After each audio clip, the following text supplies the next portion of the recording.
കേരള ബ്ലാസ്റ്റേഴ്സിന്റെ കളി കാണാൻ കൊച്ചിയിലേക്ക് വരുന്നവരിൽ കൂടുതൽ ആളുകളും മലബാർ റീജിയനിൽ നിന്നാണ്. അതുകൊണ്ട് തന്നെ കോഴിക്കോടേക്ക് കേരള ബ്ലാസ്റ്റേഴ്സിന്റെ ചില മത്സരങ്ങളെങ്കിലും മാറ്റണം എന്ന തരത്തിൽ ഒരു ആവശ്യം ബ്ലാസ്റ്റേഴ്സിന്റെ ആരാധകരുടെ ഭാഗത്തുനിന്നും എസ്പെഷ്യലി മലബാർ സൈഡിലുള്ള ആരാധകരുടെ ഭാഗത്തുനിന്നും വ്യാപകമായിട്ട് ഉയരുന്നുണ്ടായിരുന്നു. ഇപ്പോൾ എന്തായാലും അവരുടെ തീരുമാനങ്ങൾ അല്ലെങ്കിൽ അവരുടെ ആവശ്യങ്ങൾ ഏതാണ്ട് യാഥാർത്ഥ്യമാകുന്നുണ്ട് എന്ന് വേണം മനസ്സിലാക്കാൻ. കാരണം അഭിക് ചാറ്റർജി ഇന്ന് നടന്ന പ്രസ് കോൺഫറൻസിൽ അത് കൃത്യമായിട്ട് പറഞ്ഞിട്ടുണ്ട്.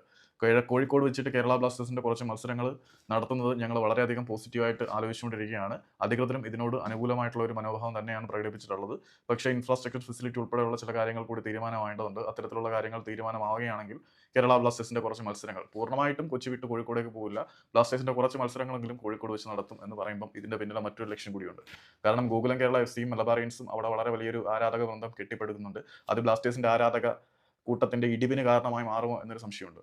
അവിടുന്ന് മലബാർ സൈഡിൽ നിന്നും ഗോകുലം ഒരു കോമ്പറ്റീറ്ററായിട്ട് വരാതിരിക്കാൻ വേണ്ടി ബ്ലാസ്റ്റേഴ്സിന്റെ കുറച്ച് ഹോം മത്സരങ്ങൾ അവിടെ വെച്ച് നടത്തി കഴിഞ്ഞാൽ ആ ഗോകുലത്തിലേക്ക് പൊക്കൊണ്ടിരുന്ന അല്ലെങ്കിൽ കൊഴിഞ്ഞു പൊക്കൊണ്ടിരുന്ന ആരാധകരെ കൂടി തങ്ങളിലേക്ക് ഡ്രാഗ് ചെയ്ത് വലിച്ചടിപ്പിക്കാൻ ബ്ലാസ്റ്റേഴ്സിനെ കൊണ്ട് കഴിയും. യഥാർത്ഥത്തിൽ ഗോകുലത്തിന്റെ ആരാധക സമ്പുഷ്ടിയിൽ നിന്നും കുറച്ചെണ്ണത്തിനെ വലിച്ചെടുക്കുക, അല്ലെങ്കിൽ തങ്ങളുടെ ആരാധകർ ഗോകുലത്തിലേക്ക് വിട്ടുപോകാതിരിക്കുക തുടങ്ങിയ ലക്ഷ്യങ്ങളോട് വെച്ചുകൊണ്ടാണ് കോഴിക്കോട് വെച്ച് ബ്ലാസ്റ്റേഴ്സിന്റെ കുറച്ച് മത്സരങ്ങൾ നടത്താനുള്ള തീരുമാനം എടുത്തതെന്ന് അത്യാവശ്യം ചിന്തിച്ചാൽ എല്ലാവർക്കും ബോധമാവും.